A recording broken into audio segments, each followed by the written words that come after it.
You're listening to the Fresh Hell podcast. Fresh Hell contains stories of a disturbing and often graphic nature and is intended for a mature audience. Please don't let your kids listen to this, or they might turn out like us.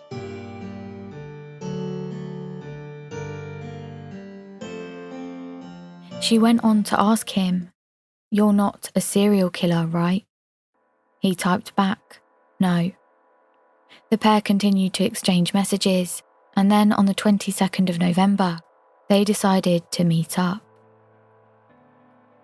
Little did Sarah know, but the man who was messaging her under a false name had Googled how to make homemade poisons to kill humans, and what chemical could you put on a rag and hold to someone's face to make them go to sleep immediately. This is Red Rum, a podcast focusing on the true victims of crime. Search Red Rum True Crime wherever you get your podcasts. Hi, I'm Annie from the US. And I'm Johanna from Austria, and you are listening to your favorite international podcast. And you just heard the promo for Red Rum, hosted by Grace, and if you head on over to her podcast, I'm 100% certain that you will find a lot of cases you have not heard of before. So please, head on over to Red Rum and say, Annie and I sent you. And we would like to thank you all for joining us for another episode. And before we start, we want to give a huge shout out to our newest Patreon members who really keep us able to sort of do this. And so we'd like to thank Carol Sandoval, Melissa Sandoval, Jennifer LaCroix, Anonymous Mom, I'm guessing? Yeah. And from Ohio? Ohio? Anonymous Mom. We'll just say an anonymous mom, Annalise Duvall, and Lisa Powell. Thank you very much. So you think Carol and Melissa are sisters or mom and daughter? Something's going on there, right? I don't know. But that's very generous if they're from the same family. Yes. Maybe they're sisters. Thank you, Sandovals. Maybe they're not related at all. What a wild coincidence. All right, we'll see. And speaking of Patreon, if you are a Patreon member already, please watch out for the next video that we're going to be posting in the next couple of days or so. We'd really like all of your input on that one. Yes, very important. Yeah. Should we get straight into today's story? Because... Yeah, let's do it. Great. So we're going to be talking about the death of children and also alcoholism. Today's story could easily be a multi-part or just like its own podcast, right? It could be a seasonal podcast. Yeah. We're going to break it down into two parts. And as usual, we read a lot of articles and various things for this episode. The two biggest sources are probably a book that Leah Fox wrote called The Missing Link in Modern Spiritualism, and also a book called Talking to the Dead, Kate and Maggie Fox and the Rise of Spiritualism by Barbara Weisberg. We also read a lot of other articles that we will cite as we go. All right.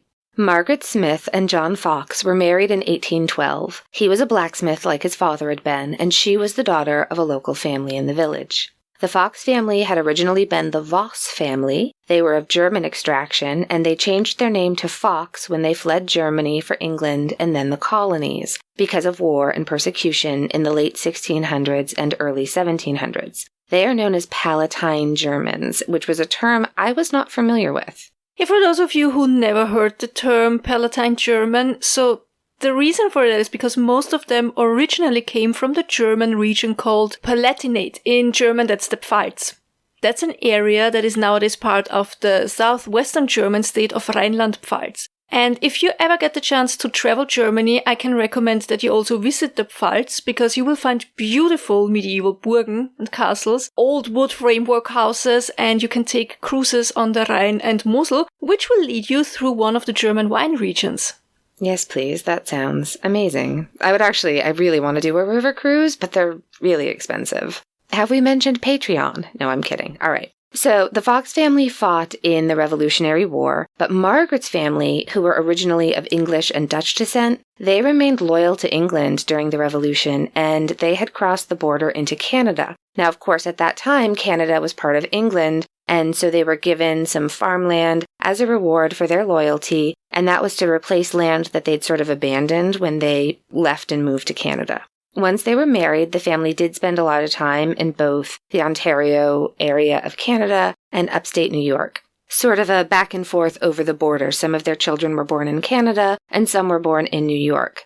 Speaking of kids, the Fox family welcomed their first child, a daughter. Her name was Anne. I would say Anne Lee, but I think it could also be Leah, Leah. How have you heard her name? How have you heard her name usually pronounced? Do you know? Is it Leah or Lee? Leah. But in German Leah. it would be Okay. Leah, so maybe, yeah. I mean, they were of German descent. Yeah, that would make sense. So Leah was born in 1813, and then they had 3 more children. A second daughter, Maria, was born, followed by Elizabeth, and then in 1820, they had a son who they named David. Sadly, in the 1820s, John was an active alcoholic with a very serious drinking problem, and so he left the family, or Margaret left him. Either way, they split. And Margaret went to live with her sister, I think, for a while raising the children. The family did reconcile, however. John returned to the family sober and more deeply religious, and it does seem like all was well again because in 1833, another daughter, Margareta, was born, and then in 1837, Catherine was born. Margareta often went by Maggie, and Catherine went by Kate, although she's occasionally called Kathy by her family. We will be calling the sisters Leah, Maggie, and Kate.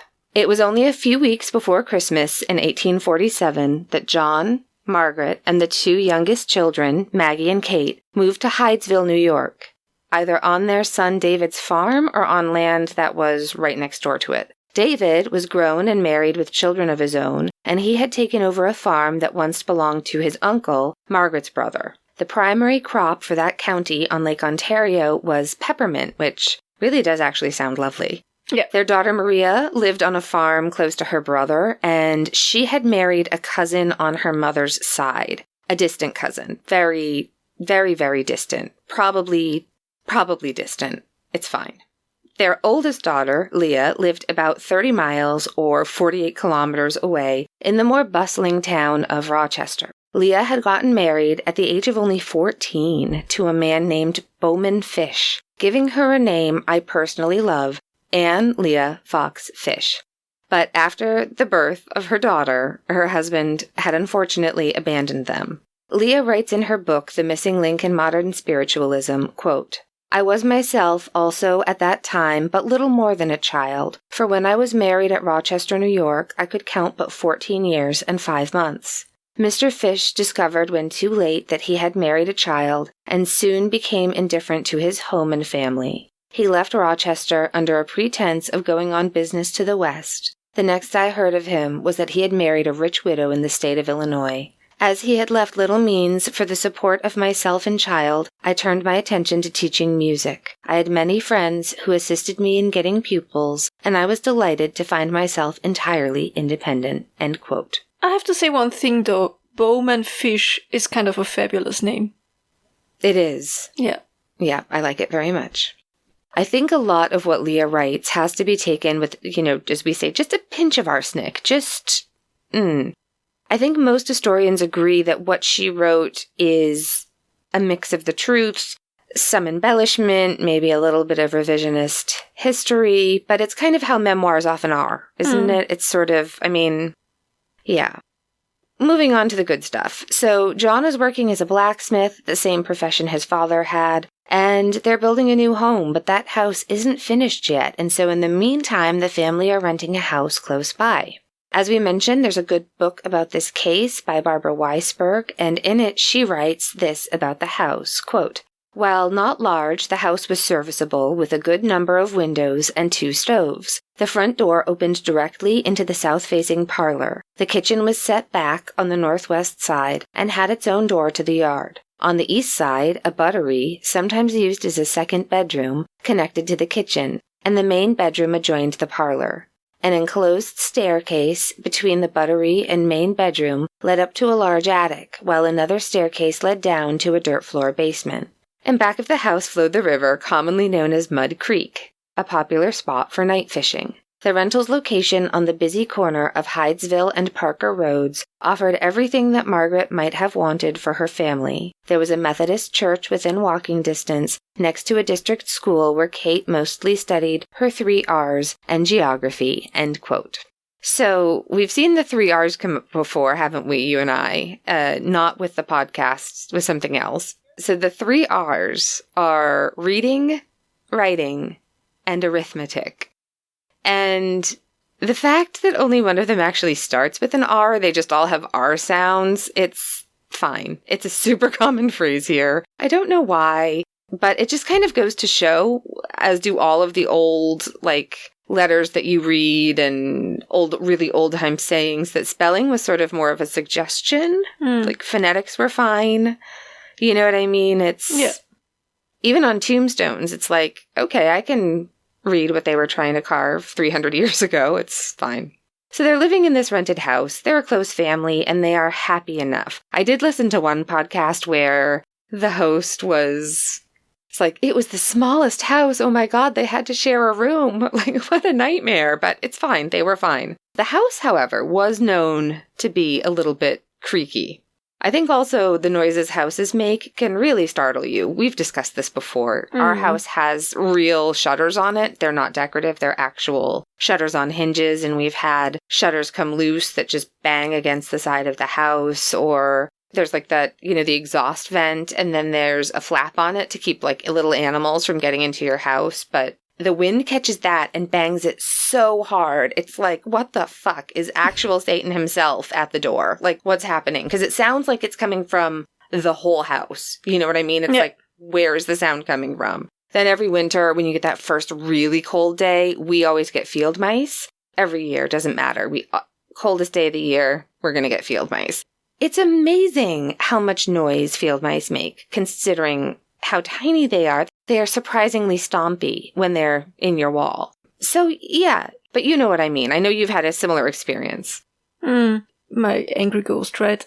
Your very angry ghost.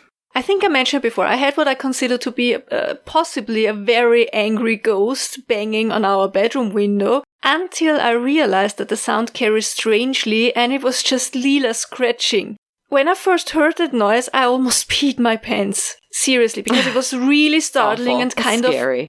Of very angry, really angry knocking. And I think it happened 3 or 4 times before I actually figured out what it was. And in my defense, I was not the only one who was fooled. Jem always jumped up and ran to the entrance door because that's where he thought the noise came from.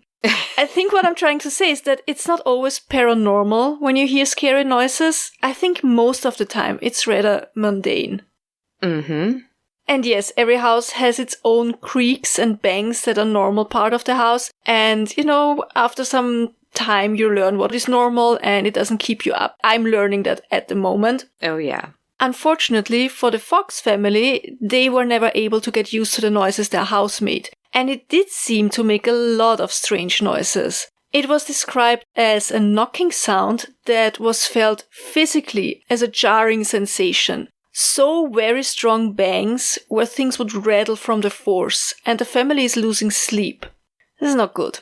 No. On 31st of March, David, so their son and brother, comes for a visit, and they explain to him that they're losing sleep. And he, he's like, don't worry, we're gonna find the source of that. We're gonna look around the house, and, they're gonna find out what's making all these rappings and knockings. And that night, the family decided to go to bed early, because they're all exhausted from, too many nights without any sleep. The following is Margaret's written testimony, which is in Leah's book. Quote, "It was very early when we went to bed on this night, hardly dark. I had been so broken of my rest I was almost sick. My husband had not gone to bed when we first heard the noise on this evening. I had just lain down. It commenced as usual. I knew it from all other noises I had ever before heard. The children, who slept in the other bed in the room, heard the rapping and tried to make similar sounds by snapping their fingers. My youngest child, so that's Kathy, said, quote, 'Mr. Splitfoot, do as I do,' end quote, clapping her hands. The sound instantly followed her with the same number of raps. When she stopped, the sound ceased for a short time. Then Margareta said, in sport, quote, "Now do just as I do. Count 1, 2, 3, 4, end quote, striking one hand against the other at the same time." You can just call it clapping. Yeah, right? Striking one hand against the other at the same time, and the reps came as before. She was afraid to repeat them. Then Cassie said, in her childish simplicity, quote, "Oh mother, I know what it is. Tomorrow is April Fool Day, and it's somebody trying to fool us," end quote. I then thought I could put a test that no one in the place could answer. I asked the noise to rap my different children's ages, successively. Instantly, each one of my children's ages was given correctly, pausing between them sufficiently long to individualize them until the 7th, at which a longer pause was made, and then 3 more emphatic raps were given, corresponding to the age of the little one that died, which was my youngest child. I then asked, "Is this a human being that answers my questions so correctly?" There was no rap. I asked, "Is it a spirit? If it is, make 2 raps. 2 sounds were given as soon as the request was made." End quote. Spooky fuckery. It's a foot. Ooh, it's exciting. Speaking of feet, Mr. Splitfoot is my new favorite term for Satan. Now, I'm having goosebumps, but still Mr. Splitfoot is kind of very cute. I just imagine it so creepy, though. Do you know what I mean? For some reason, every time I read this account, for some reason, it's like, Mr. Splitfoot, do as I do. It's like the creepiest child from the creepiest. They're here. I don't like it. Okay, so they continue questioning the spirit with 2 reps meaning yes and silence meaning no. And she was able to determine quite a lot using this method. She asked, for example, if the spirit was injured, and it repped. It had been. She then asked if it had been injured in the house, and it indicated that it had been. After the spirit had given the ages of all of her kids, of course, Margaret was properly freaked out, and she suggests that her husband should go next door and bring their neighbors back, because, I mean, you obviously want witnesses for all of that, right?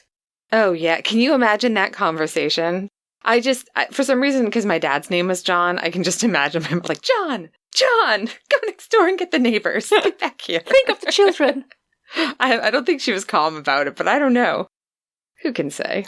So John leaves and returns with the neighbor, who is a Mrs. Redfield, and then Margaret asks the spirit to rep Mrs. Redfield's age, and the spirit does so. So Mrs. Redfield then went back home to get her husband, and she brought him back to the house, and Mr. Redfield is impressed, and so he goes off to get another neighbor, who also adds another neighbor, and then some men who were night fishing down by the river came as well. There was a lot going on in that house.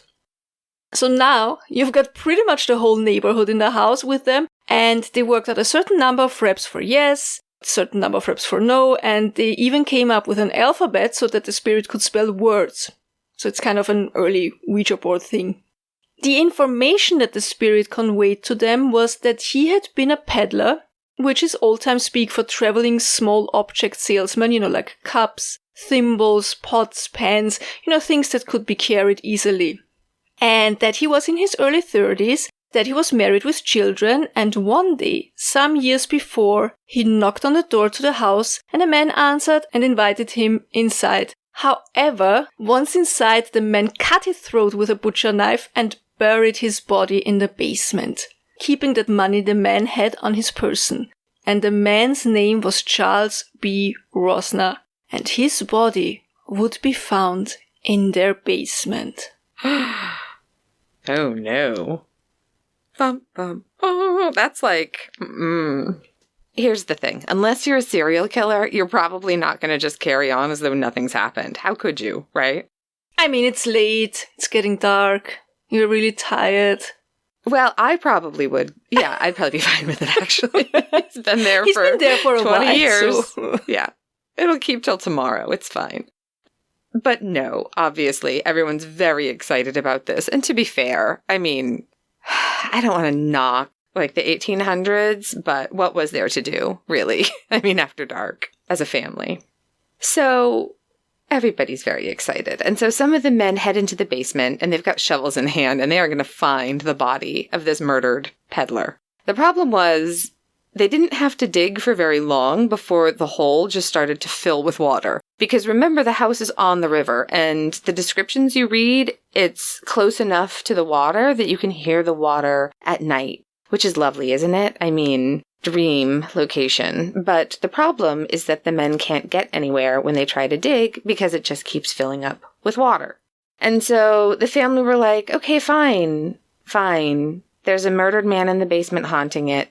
No problem. We'll see you in the morning. No, that's not what happened. They were all up all night.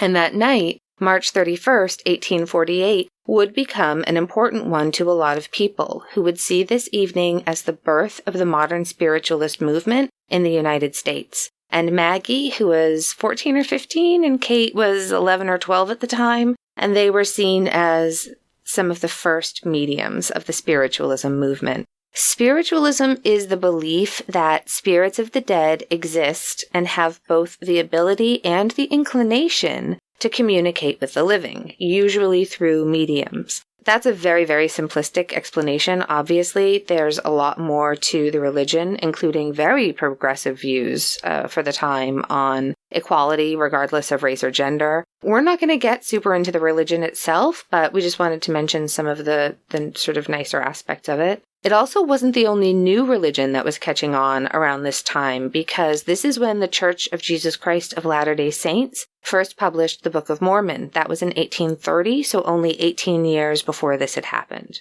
So back to the sisters. Word is spreading, and their sister Elizabeth visits, their brother visits. He's still trying to find the source of all that noise, but he's not having any luck. He was even one of the men who went down into the basement with a shovel. And people in the village had sort of worked out who must have been living there when Charles B. Rosna was murdered. And they realized it was a man named John Bell, who has since moved on to a different village, and John Bell is responsible for murdering this salesman.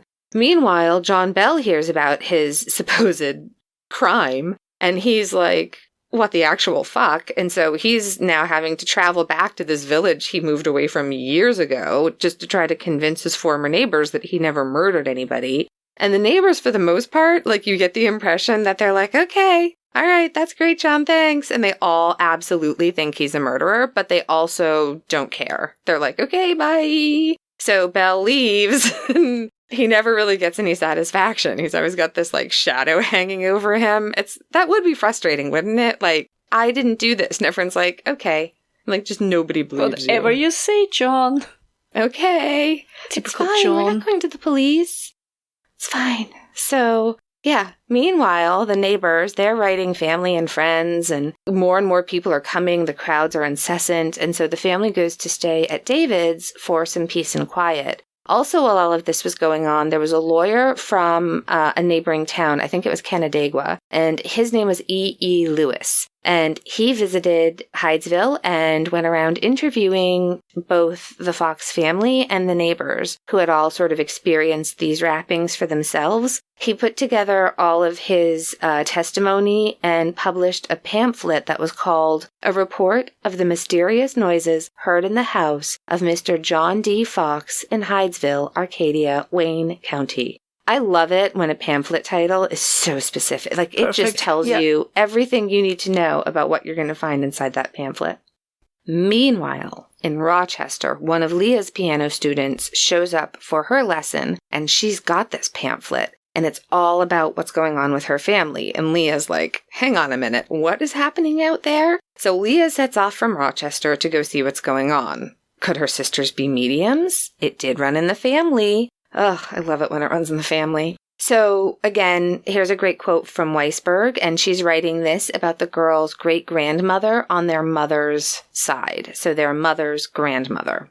Quote, if Margaret Fox's maternal grandfather, Rutan, was an elusive figure, stories about his wife, Margaret, were family staples. Grandmother Rutan was one of a long line of relatives reputed to be blessed or burdened with the second sight. According to family lore, she would rise dreamily in a trance between midnight and 2 a.m. to track phantom funerals to the nearby graveyard, her distraught husband following to ensure her safety. At breakfast the next morning, Grandmother Rutan would relate the vivid details of her adventure, whose funeral it had been, what mourners had attended, which friends or neighbors' horses had drawn the coffin and led the procession, events quite invisible to her husband's eye. Everyone at the breakfast table would be sadly depressed by her tale, for the sad scenes Grandmother Routon witnessed allegedly always took place, just as she had envisioned them within the next few weeks. Oh, that's terrifying. All right, but I feel kind of bad for the great-grandfather. I mean, can you imagine sleeping and then you have to get up, get your coat, and then, trot behind your wife who's having some kind of visions? He's a good husband. Yeah. He's a keeper, that one. So, Margaret Fox's sister, Elizabeth Smith, also reportedly evidenced the gift called second sight or clairvoyance, the ability to see what the eye can't at a distance in time or space, even foreseeing her own death. At age 19, or so it was later said, Elizabeth told her parents, quote, "I dreamed I was in a new country walking alone when suddenly I came to a small cemetery and walking up to one of the most prominent headstones, read the inscription." End quote.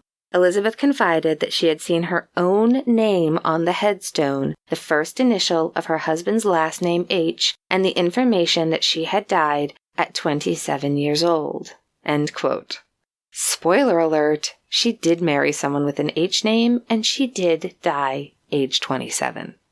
It seems really like that gift ran in the family. And before long, Maggie and Kate were giving demonstrations of their ability to connect with spirits and relay messages from loved ones on the other side. Kate went to live with Leah, and Maggie would soon join them. It wasn't long before Leah felt that the quote-unquote Rochester rappings, as they were called, were well known enough to begin paid seances. In the fall of 1851, Leah married again. This time she married a longtime friend, just like Annie did. Yeah, that's right. A man named Calvin Brown. And they moved into the city, into Manhattan, the next year. And while they were there, they regularly held seances whenever the younger girls were staying with them. They were not touring yet. Sadly, in spring of 1853, Leah found herself a widow again. And before long, the Fox sisters were famous, and they actually did start touring the country. There was no stopping the momentum of the movement they inspired, and they were known and respected by people such as Sir Arthur Conan Doyle, who's the mind behind Sherlock Holmes, James Fenimore Cooper, and many others. And they even had a seance at the White House. That's right. So we've discussed Mary Lincoln's many, many, many tragedies, and the Fox sisters did visit Mary Lincoln, but this is the story of a less well-known but equally devastating story, I think, of the many losses that the Pierce family suffered. And so I just wanted to tell you about this a little bit.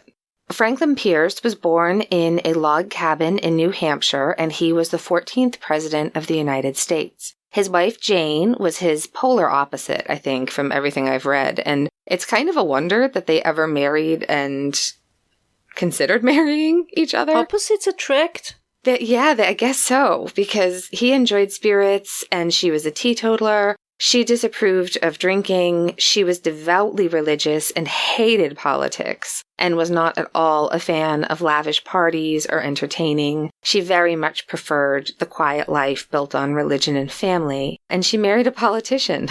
And so when Pierce was nominated by his party, he never even campaigned for the presidency. He did nothing after the nomination. And so when he won, having not campaigned at all, Jane apparently fainted in shock and dismay and upset.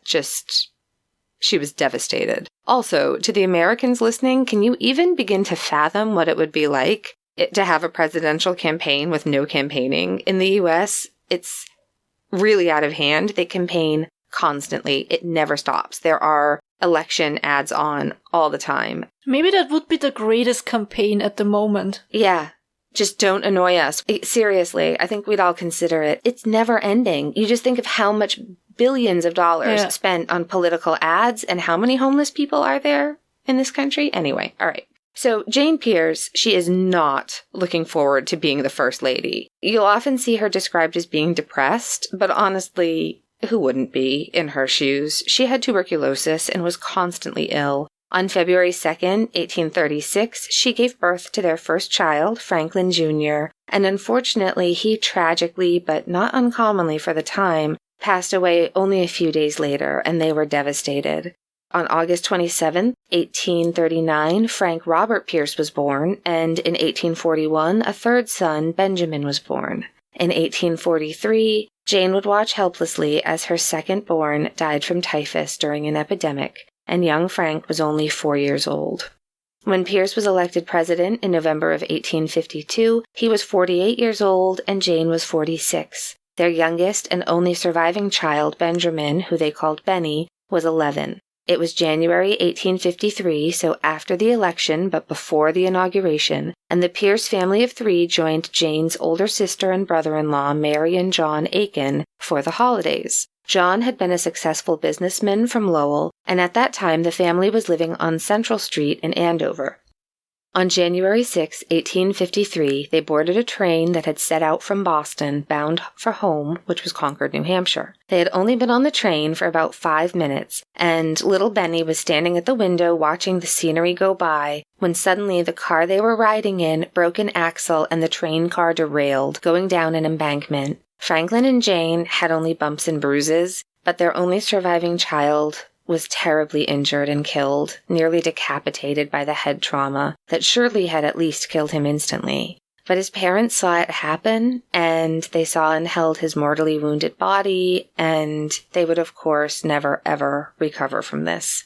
Benjamin's body was brought to the nearby almshouse before being brought to his aunt and uncle's house. There's a great article that gives an incredibly detailed account of his funeral, which I wanted to share with you because we've discussed Victorian funerals before. It's rare to see this level of detail, I guess, given. Do you know what I mean, Johanna? Like it's just interesting. Okay, so this is an excerpt from the Boston Post, January 11th, 1853. And the name of the article was, I believe it's Obsequies of Master Benjamin Pierce, and obsequies are funeral rites. It's a fancy way to say funeral rites. I have edited this article for content. What I've done is I've just sort of removed a chunk of information in the middle about the specific individual prayers that were said and hymns that were sung because there were a lot of them and every single one is listed. Here we go. Quote, "Yesterday forenoon, the funeral ceremonies over the remains of Master Benjamin Pierce, only son of the President-elect, were performed at the residence of John Aiken, Esquire, in Andover. The attendance was very numerous, embracing a large number of the friends and relatives of the family from Concord and Hillsborough, New Hampshire, and this city. The remains were placed in a black walnut, silver-mounted coffin, the inside lined with white satin. They were neatly robed in white. About the head were delicately placed numerous orange leaves and white rosebuds to conceal from view numerous scars and bruises. The features bore no marks of fright upon them, but rather those of pleasantness and serenity. Upon the coffin were several beautiful wreaths, composed of daffodillas, camellias, orange blossoms, laurel, and beautiful white rosebuds. The coffin was placed upon a table in the center of the library at the back of the parlor. After the distant relatives and friends had viewed the corpse, the folding doors separating the library room from the parlor were closed to give an opportunity for the afflicted parents to behold the face of their only earthly idol. The scene was most affecting. The doting, heart-stricken mother gave vent to her feelings aloud as she bent over the cold remains of her darling offspring, and the father was not less affected, though he strove to conceal it. The scene was too impressive and sacred to be unveiled. After a season of solemn silence, the folding doors were thrown open and the service commenced with a dirge. It was thrillingly expressive and appropriate to the occasion." End quote. So then there's a lot of specific prayer information and hymns, more prayers, and then it continues, quote, "Eloquent reference was made to the father of the deceased who has been mercifully spared to his partner in her hour of trial, and to the nation from the heart of which it sends thanksgiving for his safety. General and Mrs. Pierce again viewed the remains of their darling boy, and for the last time when Mrs. Pierce, with the assistance of others, was conducted to an adjoining room. They were both exceedingly affected. Relatives and friends then viewed the corpse again, and the lid was closed, and the coffin was removed to the hearse in the street by the pallbearers. The procession then formed the relatives' carriages, preceded by the citizens of Andover, and moved with slow and solemn pace to the depot, and at 1:15 left for Concord in a special train of cars." End quote. So there was also a group of children who attended Bible school with Benjamin. They were walking in a group as well. And then the article goes on to list each and every one of the pallbearers. And then it goes on to say, quote, "Mrs. Pierce remains at Andover with her sister, Mrs. Aiken, where she will tarry until her health is better. She bears the severe affliction with great courage, and, we are glad to announce, is slowly gaining her accustomed health. The remains on their arrival at Concord were conveyed directly from the depot to the place of interment without further service. The silver plate on the coffin bears the following: Benjamin Pierce, died January 6, 1853, aged 11 years and 9 months." End quote. Yeah, how sad and touching and just interesting. And President Pierce is very often referred to as sort of a do-nothing president. Like, if I think of President Pierce, that's kind of what I think of. But I didn't really know this part of his life story. And so once you realize that he never wanted the job in the first place, really, and lost his last surviving child just before the inauguration, it makes more sense. Yeah, definitely. His presidency didn't stand under the best of stars. No. Yeah. So Jane doesn't attend the burial. She doesn't see 12 of Benny's schoolmates acting as pallbearers. She doesn't attend her husband's inauguration. And there is no inaugural ball. And she's often made fun of by some in the press who refer to her as the shadow in the White House. And she really doesn't do any traditional First Lady duties for about 2 years. She wore black for the rest of her life. And she wrote letters to her dead sons, begging their forgiveness in failing to keep them safe. You know, fraudulent or not, the Fox sisters brought her some comfort when no one else could. And whether you believe or not, Jane apparently reported having dreams of her son that brought her some small amount of peace. It's not such a surprise. At their peak, they not only manifested tappings from the spirit world, they also reportedly had objects move on their own around them. And they practiced other forms of psychic communication, such as automatic writing. But their personal lives would tear them in very different directions. In 1852, Maggie met Elijah Kent Kane. He was an explorer from a well-to-do family. Johanna's dream boat, kind of. Yes. I mean, not the well-to-do part, the explorer I was just part, like, what? I think. I know. Not the, the explorer the well-to-do part, part's just a bonus. That. Yeah, just a bonus. But the explorer part, I feel like that'd be your jam. His father was a judge, and his mother also came from a very well-respected family, you know, the right kind of family. And he had served in the military and then had become an explorer. And Kane, he was initially certain that the Fox sisters were frauds, but he did feel that they were also victims being exploited by their older sister. We'll get more into that later. You do sort of get the impression, though, that he was kind of into the idea of reforming her. Do you know what I mean? Mm-hmm. Usually you see women saying, I'm going to change him, but it happens the other way, too. Yeah, it's like kind of Pygmalion, my fair lady. Pygmalion. Yeah. Exactly. He wanted her to convert to Catholicism, which I thought was interesting because he wasn't a Catholic, but he thought that it was the branch of Christianity, like with the most like woo-woo aspects to it, and it would appeal to her the most. Yeah. That's why I like being a Catholic, because all the rites and all the, you know, during Mass, it's kind of meditation-like and very woo-woo. Yeah. That's what I like about it. Yeah. It's not kind of straightforward and logical, what we do. No. Nope. No, but I agree. I think that would appeal to her for sure. And so he really hoped that she would become a Catholic, which would be fine in his parents' eyes, right? Not their first choice, obviously, but like, you know, not a spiritualist. His parents did not approve of his association with Maggie. Unfortunately, Mr. Kane was not a well man. Really not well. In the Dictionary of Canadian Biography, Volume 8, Robin E. Johnson writes this about Kane's health. I had to share it with you.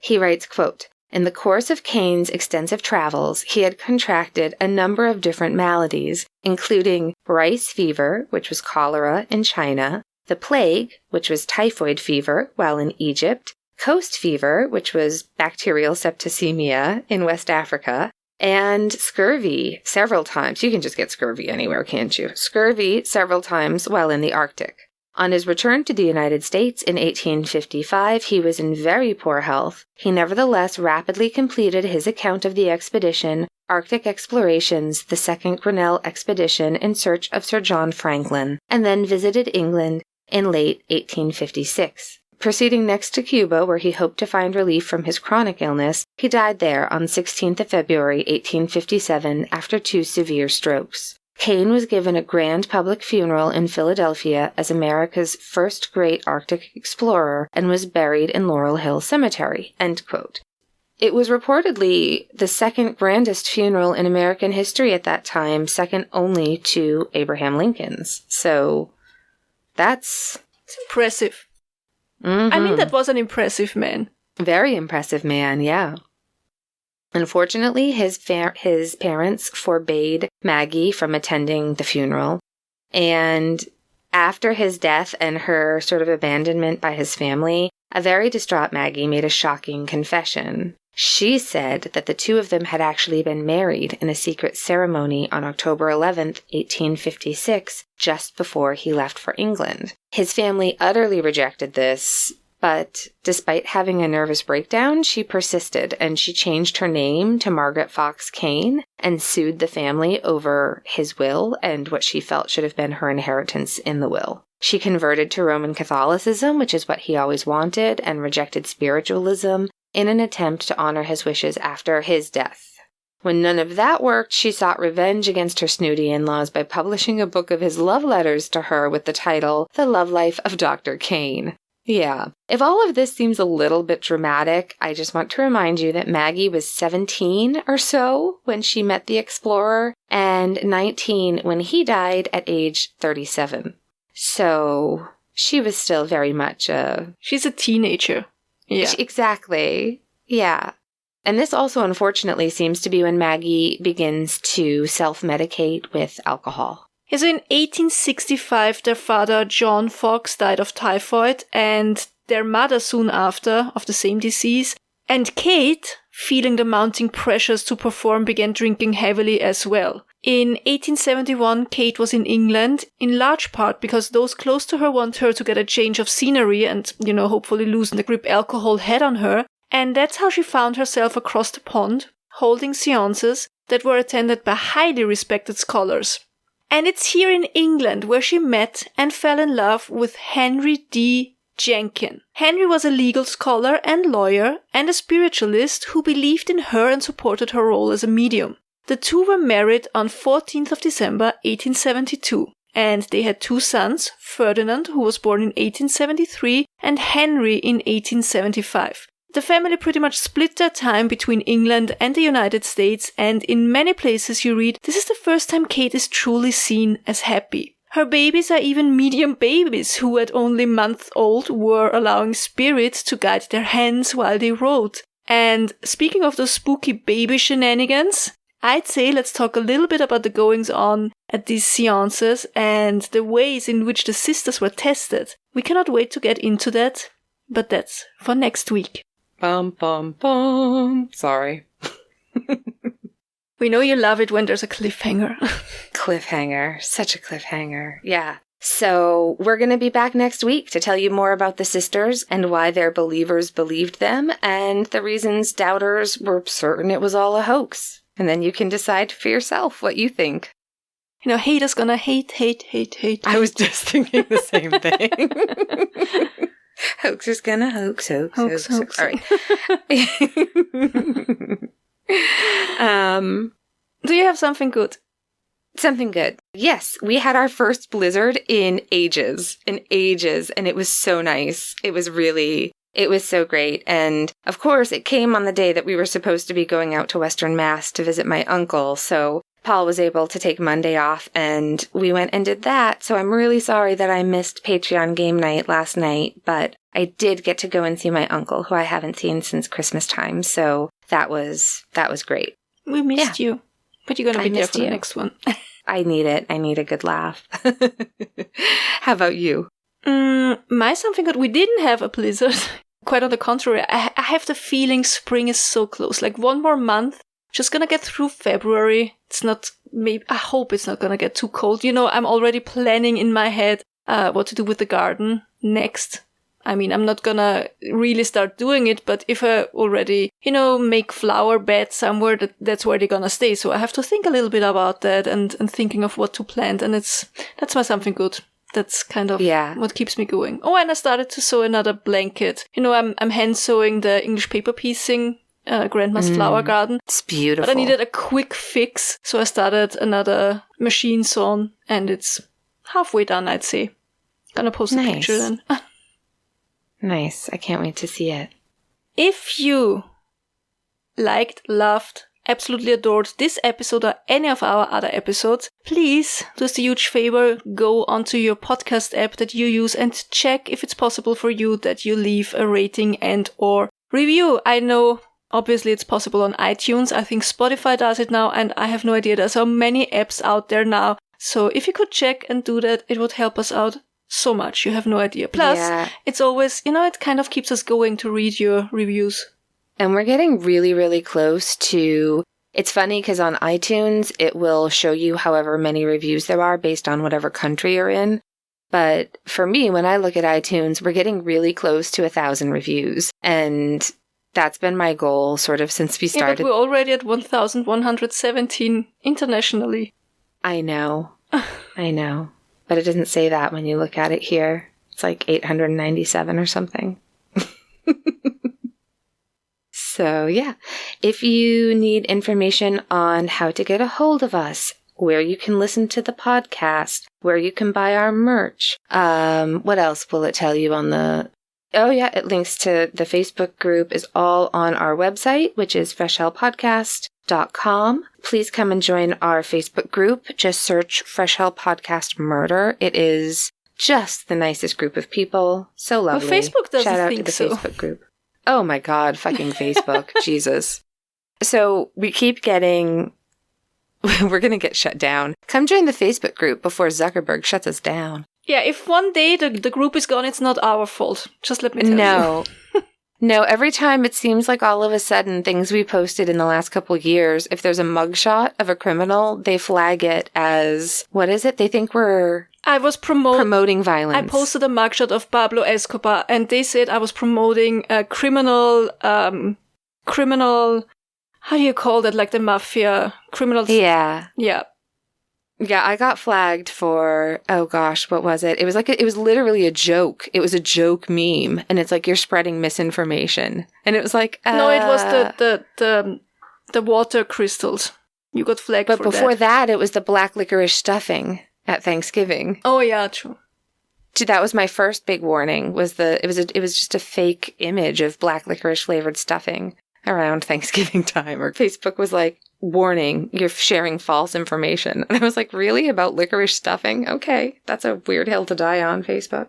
Please tell your pets we said hi. Hold them, cuddle them, love them, give them treats, take care of them. And that's it. That's it. We'll see you next week. But until then, if you're going through hell, keep going. Tschüss. Bye-bye.